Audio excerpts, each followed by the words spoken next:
Mentre gli altri litigano, lei se ne va in giro per mercati, bar, sale comunali ad ascoltare la gente. Gente che racconta di non poterne più delle beghe della politica. Gente che fatica a sbarcare il lunario e chiede appoggio nei problemi veri della vita quotidiana.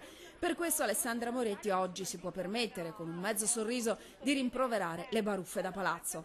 Io credo che questo sia il metodo giusto della politica. La politica smetta di litigare, di fare propaganda, ma torni tra la gente in ascolto delle vere istanze dei cittadini. Certo non si può negare che se i leghisti tirano tanto la corda, quella rischia di spezzarsi, ma la candidata del centro-sinistra non accetterebbe nemmeno di vincere facile. Noi non vinceremo sulle macerie degli altri, noi vinceremo perché abbiamo delle proposte e un forte asse con il governo Renzi e quello europeo. Per perseguire l'obiettivo, la Democratica Vicentina spinge le sue radici a fondo nella terra veneta e la sera del 28 febbraio sarà a Schio ad un cenone che si inserisce nei festeggiamenti del Capodanno Veneto, che cade domenica 1 marzo.